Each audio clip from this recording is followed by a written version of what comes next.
अस्सलाम वालेकुम। उम्मीद करती हूँ सब ठीक होंगे, जहाँ कहीं रहें खुश रहें आबाद रहें। आज आपके साथ एक नई रेसिपी शेयर करूँगी डिज़र्ट की। बहुत मज़े की है और इजी भी है। और चलें स्टार्ट करते हैं। इसके लिए मैंने 1 कप चावलों का लिया था, तकरीबन हाफ़ कप ही था, तो इसको मैंने रात को ही भिगो कर रख दिए थे चावलों को। और साथ में हमने 1 लीटर दूध लिया है और दूध को बॉयल होने के लिए मैंने चूल्हे पर रख दिया है और इसको बॉयल करेंगे। चावलों को इतना भिगोएंगे कि ये ग्रैंड हो जाएं अच्छे से। और इसको मैंने धोकर साफ़ कर लिया है। और यहाँ पर हम सेवइयों का 1 पैकेट इस्तेमाल करेंगे। तो सबसे पहले हम चावलों को ग्राइंड कर लेते हैं। तो जूसर के अंदर हम चावलों को ग्राइंड कर लेंगे।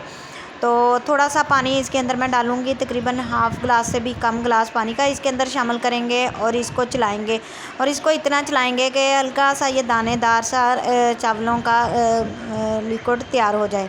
तो यहाँ पर 2 से 3 बार मैंने जूसर को चलाया और हमारा पेस्ट तैयार हो गया चावलों का। तो दूध पकने लग गया था और जब दूध पकने लग जाए, 2 से 3 बॉयल दूध को आने लग जाएंगे, तो ये इसके अंदर हम शामिल कर देंगे।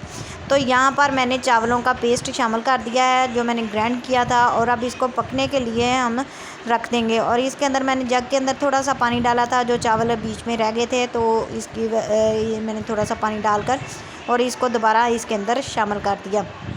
तो यहाँ पर इसको हल्का हल्का सा हिलाते जाएंगे और चावलों के लम्स वगैरह ना बने। जब ये पकने लग जाए तो फिर इसको लो फ्लेम पे आप पकने के लिए छोड़ दें। इस तरह यहाँ पकने लग गया है बॉयल, तो इसको तकरीबन 15 से 20 मिनट लगेंगे लो फ्लेम पे। तो ज़बरदस्त हमारा डिज़र्ट तैयार हो गई है, खीर। और इसके अंदर हम डाल देंगे चीनी के मैंने 4 चम्मच लिए हैं। आप अपने टेस्ट के हिसाब से शामिल कर सकते हैं। अगर ज़्यादा पसंद करते हैं तो 6 चम्मच आप शामिल कर लें। तो यहाँ पर मैंने 4 से 5 सब्ज़ इलायची शामिल कर दी है खुशबू के लिए। तो इसको मिक्स करेंगे, इतना पकाएंगे कि चीनी का पानी ड्राई हो जाए और इसका दाना भी ख़त्म हो जाए, बिल्कुल चीनी ड्राई हो जाए। तो यहाँ पर चीनी पक गई थी और इसको मैंने ठंडा होने के लिए खीर को रख दिया था। और पैन के अंदर हम देसी घी के 2 चम्मच डाल देंगे। और 2 चम्मच डालने के बाद हम सेवइयों को बिल्कुल ब्रीक ब्रीक सा कर लेंगे। इसके ब्रीक ब्रीक सा करने के बाद हम पैन के अंदर डाल देंगे और इसको हल्का सा हम सौते करेंगे। सौते इतना करेंगे कि ये क्रिस्पी से हो जाए। और इसके अंदर मैंने ग्राइंड की हुई 3 से 4 चम्मच चीनी शामिल कर दिया है पाउडर। तो यहाँ पर 4 चम्मच तकरीबन थे छोटे, तो चीनी के शामिल कर दिए और इसको पकाएंगे। और इसको इतना पका लेंगे कि चीनी बिल्कुल इसका पानी निकल आए और इसी में इसमें ये हमारी पकने लग जाएंगी। तो डिज़ोल्व हो जाए जब चीनी, तो इसके ये देखें यहाँ पर चीनी हमारी बिल्कुल ख़त्म होने लग गई थी। और इसको बिल्कुल लो फ्लेम पे आपने रोस्ट करना है। और यहाँ पर मैंने लो फ्लेम किया था जितना हम दम पर चावलों को लगाते हैं। तो यहाँ पर चीनी का पानी निकल आया था और इसको अब हम उतार लेंगे चूल्हे से और एक बॉल लेंगे। बॉल के अंदर हम इसको सेट कर लेंगे और इस तरह सारी एक लेयर लगाएंगे नीचे से। और अच्छे से इसमें की लेयर लगाने के बाद इसको हल्का सा मैं ये कटर लूँगी जिसे हम कटलेस बनाते हैं। तो इसको इसके साथ दबा लेंगे और इसके दबाने के बाद खीर ठंडी हो गई थी।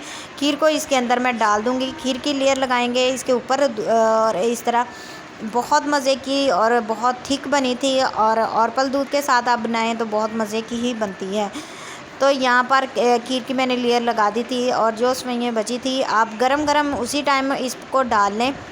यहाँ पर मैंने थोड़ी बड़ी रहने दी, तो इस वजह से ये थोड़ी क्रिस्पी सी और जुड़ गई आपस में। लेकिन बहुत मज़े का डिज़र्ट बना था। ऊपर मैंने कोकोनट डाल दिया। अगर आपके पास बादाम पिस्ता वगैरह है तो आप वो भी डाल सकते हैं।